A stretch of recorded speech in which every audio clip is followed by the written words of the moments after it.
This is Sakshi Verma. Welcome back to my YouTube channel Easy Learning Concept. तो आज हम लोग जानेंगे कि free and fair election ensure करवाने के लिए हमारे कंट्री में कौन से ऐसे स्टेप्स उठाए गए हैं। ठीक है, अभी तक हम लोग ने ये जान लिया कि सिस्टम ऑफ द इलेक्शन क्या है, कैसे रिप्रेजेंटेटिव को चुना जाता है, लेकिन अभी तक हम लोग ने ये नहीं जाना कि हमारे रिप्रेजेंटेटिव को कौन वोट कर सकते हैं, कौन इलेक्शन में कॉन्टेस्ट हो सकते हैं, उनकी क्या क्राइटेरिया है, कौन से ऐसे बॉडी हैं जो ये इंश्योर करवाती है कि हमारे इलेक्शन को फ्री एंड फेयर वे में कंडक्ट होना चाहिए, कि सारे चीज कौन देखते हैं। तो आज हम लोग उसी के बारे में जानेंगे। आज का टॉपिक है हमारा free and fair election. So it is very important that election system must be impartial and transparent। कहने का मतलब ये कि अगर हम बोलते हैं कि हमारी कंट्री डेमोक्रेटिक है, तो उसको रियल ग्राउंड में लाने के लिए हमारी जो सिस्टम ऑफ द इलेक्शन को भी फ्री और फेयर होना चाहिए। यानी किसी की तरफ पे बायस नहीं होना चाहिए, किसी पर्टिकुलर क्लास, कास्ट, जेंडर को लेकर बायस नहीं होना चाहिए। It should be free and fair. समझ आ रहा है? और उसको ट्रांसपेरेंट होना रहना चाहिए, यानी पारदर्शिता होनी चाहिए। ऐसा नहीं कि सब छुप के कोई काम कर रहे, वो सारा पब्लिक डोमेन ही होना चाहिए, जनता के हित में होना चाहिए। ठीक है। So next point, certain mechanism given below which ensures free and fair election and they are, कुछ मैकेनिज्म ऐसे हैं जो इंश्योर करती है कि हाँ भाई, जो हमारी इलेक्शंस हैं वो फ्री एंड फेयर में कंडक्ट होती है। पहली है यूनिवर्सल फ्रेंचाइज, जिसके बारे में हम लोग ने सभी ने सुना होगा। ठीक है। और दूसरा राइट टू कॉन्टेस्ट, यानी जो चुनाव में कौन जो है वो चुनाव लड़ सकते हैं। ठीक है। सो यूनिवर्सल फ्रेंचाइज का मतलब क्या होता है? All adult citizens irrespective of color, caste, religion of country must be eligible to vote in election. This is known as universal adult franchise above age of 18 years। ठीक है। तो वो सारे वयस्क नागरिक जो 18 साल से ऊपर हैं, उनको मत देने का अधिकार है, उनको वोट देने का अधिकार है। और वहां पे हम ये डिस्क्रिमिनेशन नहीं करेंगे कि आप एक पर्टिकुलर कास्ट से बिलोंग करते हो, पर्टिकुलर क्लास से बिलोंग करते हो, पर्टिकुलर जेंडर से बिलोंग करते हो, उससे कोई लेना देना नहीं है। जो हमारे भारतीय नागरिक हैं, जो 18 साल से अबव क्रॉस कर चुके हैं, उनके पास वोटिंग का अधिकार है, उनके पास राइट टू वोट है, वो अपने नुमाइंदे को चुन सकते हैं। ठीक है। लेकिन पहले जो 1989 का पहले की तस्वीर कुछ और थी। ठीक है। तो अभी देखते हैं। Till 1989 adult mean an Indian citizen above the age of 21 years. After amendment 61st amendment it reduced to 18 years। लेकिन 1989 तक क्या था कि 21 ईयर्स जो था वो क्राइटेरिया था अबाउट राइट टू वोट। जो सिटीजन्स 21 साल से ऊपर पहुंच गए थे, मतलब ऊपर क्रॉस कर चुके थे 21 ईयर्स, उन्हीं को वोट का राइट था, मताधिकार उन्हीं लोग को था। लेकिन आफ्टर 61st अमेंडमेंट 61वां संशोधन के बाद क्या हुआ कि ये जो एज क्राइटेरिया है वो 18 तक रिड्यूस हो गई। ठीक है। ये बात भी समझना काफी इंपॉर्टेंट है कि बहुत सारे सेक्शन ऑफ द सोसाइटी अपने वोटिंग राइट के लिए लड़ाई किए, फॉट किए कंट्री के अगेंस्ट। ठीक है। फॉर एग्जाम्पल सऊदी अरेबिया 2015 में रिसेंटली जो वहां की वुमेन है, उनको अभी वोटिंग का राइट्स मिला है। आप लोग सोच रहे हो कि इतने 21st सेंचुरी में रहने के बावजूद जो वुमेन लोग को है अभी ये वोटिंग राइट्स का अधिकार मिला है।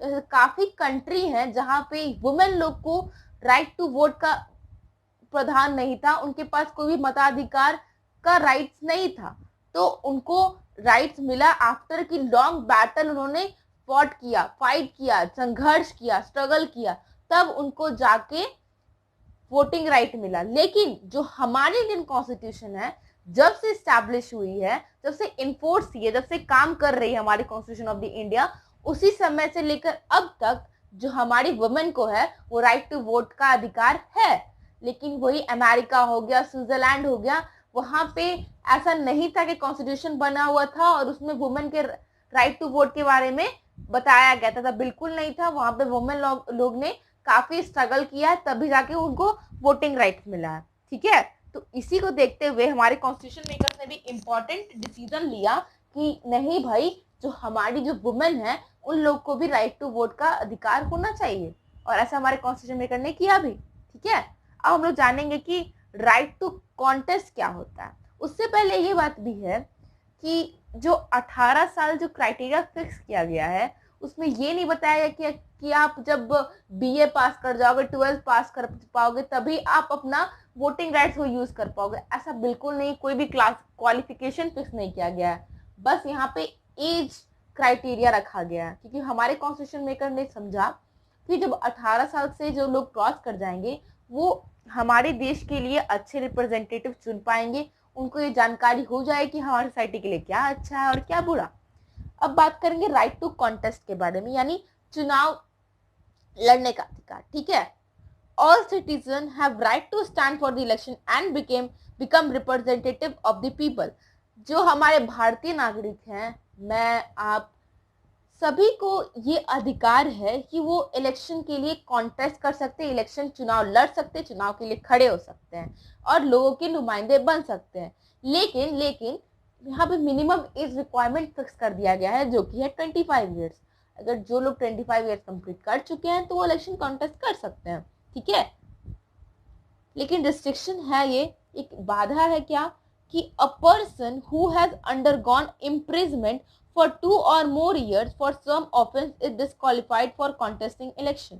लेकिन यह क्राइटेरिया क्या रख दिया गया है, रिस्ट्रिक्शन क्या रख दिया गया है कि जो व्यक्ति 2 साल या ऊपर उससे जेल में रहकर आया हो किसी भी ऑफेंस के लिए, तो उनको ये अधिकार नहीं है कि वो इलेक्शन कॉन्टेस्ट कर सके, चुनाव लड़ सके। ठीक है, जो कोई क्राइम में चला जाता है, फॉर एग्जाम्पल मैं ही चुनाव के लिए खड़ी हो रही हूँ, ठीक है, लेकिन मेरा बैकग्राउंड क्या है कि मैं 2 साल से ज्यादा जेल में रहकर आई हूँ फॉर कमिटिंग एनी ऑफेंस। मैंने कुछ क्राइम कमिट कर दिया है और 2 साल से मैं जेल में रह रही हूँ, वापस मैं आई और सोचा कि इलेक्शन लड़ लूँ। ऐसा बिल्कुल नहीं है, मेरे को इलेक्शन लड़ने नहीं दिया जाएगा, क्योंकि मैंने 2 साल से ज्यादा जेल में रहा है फॉर कमिटिंग एनी ऑफेंस, है ना। तो उन लोगों को डिस्क्वालिफाइड कर दिया जाएगा जो कि 2 साल और उससे ज्यादा जेल में रहकर आए हैं फॉर कमिटिंग सम ऑफेंस। ठीक है, लेकिन यहाँ पे कोई रिस्ट्रिक्शन नहीं है, आप कोई भी फेल भी हो, 12th फेल हो, 10th फेल हो, वो भी इलेक्शन कॉन्टेस्ट कर सकते हैं। ठीक है, ऐसा क्राइटेरिया नहीं है कि आप जब पीएचडी कर लोगे, ग्रेजुएट हो जाओगे, तभी आपको इलेक्शन कॉन्टेस्ट करने का मौका दिया जाएगा। ऐसा बिल्कुल क्राइटेरिया वगैरह फिक्स नहीं किया गया। नाउ सबसे इंपॉर्टेंट टॉपिक है इंडिपेंडेंट इलेक्शन कमीशन, यानी चुनाव आयोग, स्वतंत्र चुनाव आयोग, जो कि बहुत इंपॉर्टेंट है। किस लिए भाई? क्योंकि जब हम डेमोक्रेसी की बात करते हैं तो ये इंश्योर करना बहुत जरूरी है कि फ्री एंड फेयर इलेक्शन होना चाहिए। तो एक सर्टेन बॉडी होना चाहिए जो इसको इंश्योर करती है। वो कौन सी बॉडी है? इलेक्शन कमीशन की बॉडी, जिसके बारे में हम लोग अभी जानेंगे। ठीक है, so the most important steps taken to ensure free and fair election is creation of an independent election commission to supervise and conduct election। तो सबसे इंपॉर्टेंट, सबसे कारगर जो कदम लिया गया था फ्री एंड फेयर इलेक्शन के लिए, वो क्या था? इलेक्शन कमीशन का एस्टैब्लिशमेंट, इलेक्शन कमीशन का क्रिएशन। इलेक्शन कमीशन बोले तो हिंदी में चुनाव आयोग। ठीक है, ताकि वो सारे इलेक्शन को कंडक्ट करवा सके, सारे इलेक्शन को देख रेख कर सके। ऐसी बहुत सी सारी कंट्री है जहां पे एक ऐसी बॉडी नहीं है जहां पे इंडिपेंडेंट इलेक्शन कंडक्ट करवा सके। ठीक है, लेकिन हमारी कंट्री में क्या है? ऐसा प्रोविजन दिया गया है कि इलेक्शन कमीशन एक बॉडी होनी चाहिए जो कि इंडिपेंडेंट है। ठीक है, वो अपना डिसीजन इंडिपेंडेंट वे में ले सकती है। ऐसा नहीं कि कोई प्राइम मिनिस्टर, प्रेसिडेंट अपना डिसीजन थोप सके, ऐसा बिल्कुल नहीं, वो इंडिपेंडेंट वे में काम करती है। ठीक है, नाउ हमारे कॉन्स्टिट्यूशन में किस आर्टिकल में इलेक्शन कमीशन का डिस्क्रिप्शन दिया हुआ है?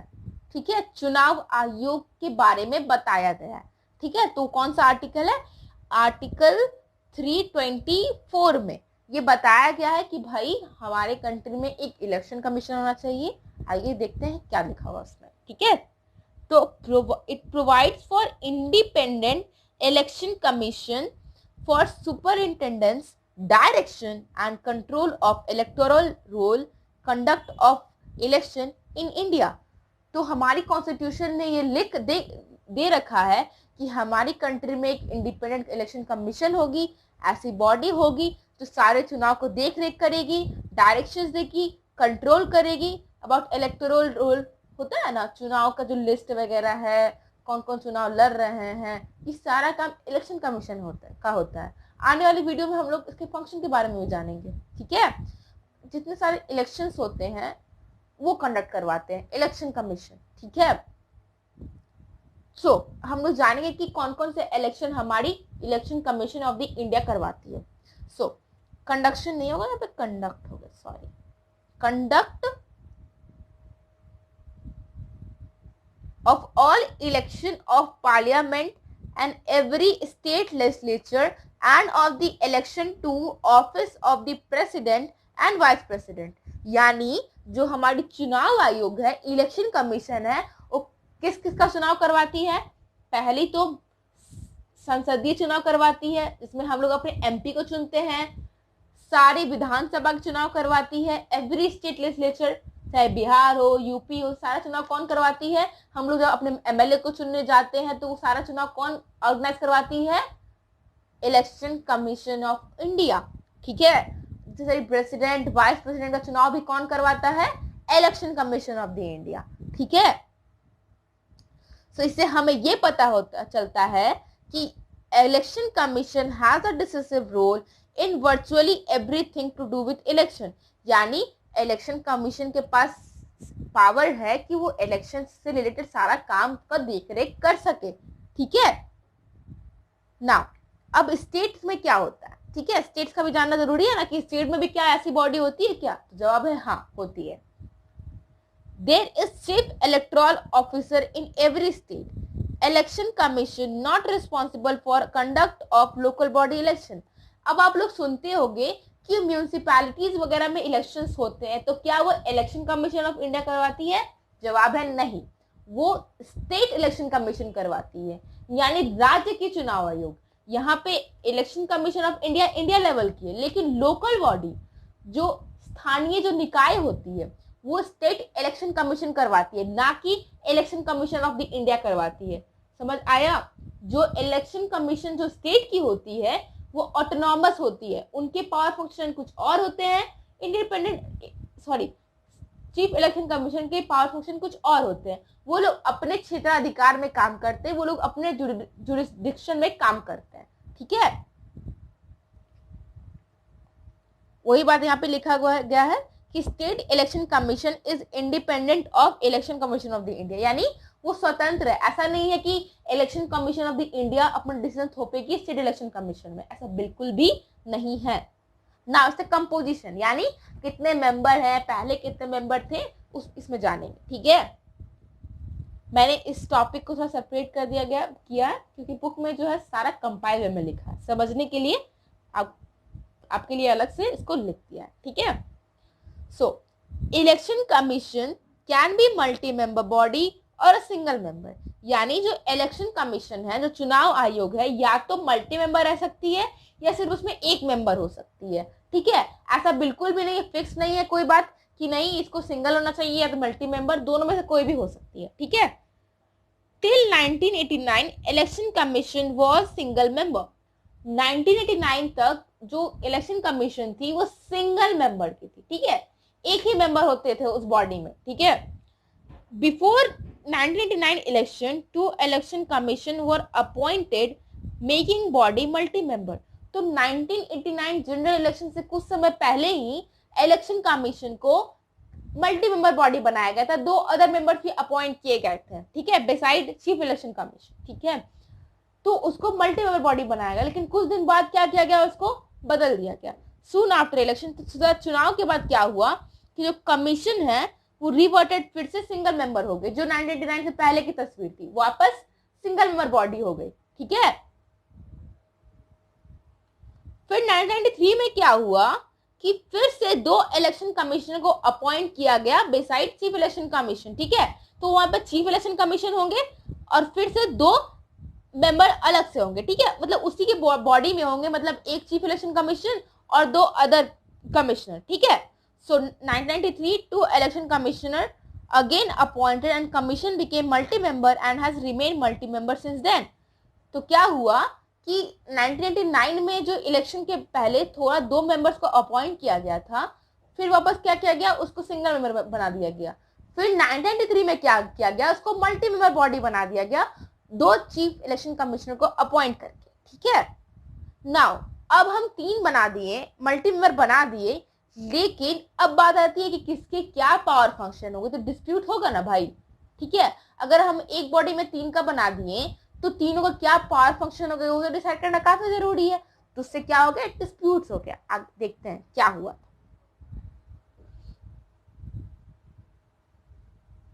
So there was a difference of opinion between the then CEC and other commissioner about who had how much power. तो उस समय क्या हुआ था कि डिफरेंस ऑफ द ओपिनियन था, मतभेद था चीफ इलेक्शन कमिश्नर में जो हेड होते थे और अदर कमिश्नर में कि क्या हमारे पास क्या पावर है, क्या फंक्शन है। तो उसके लिए लेके क्या हुआ, डिस्प्यूट्स वगैरह हुए।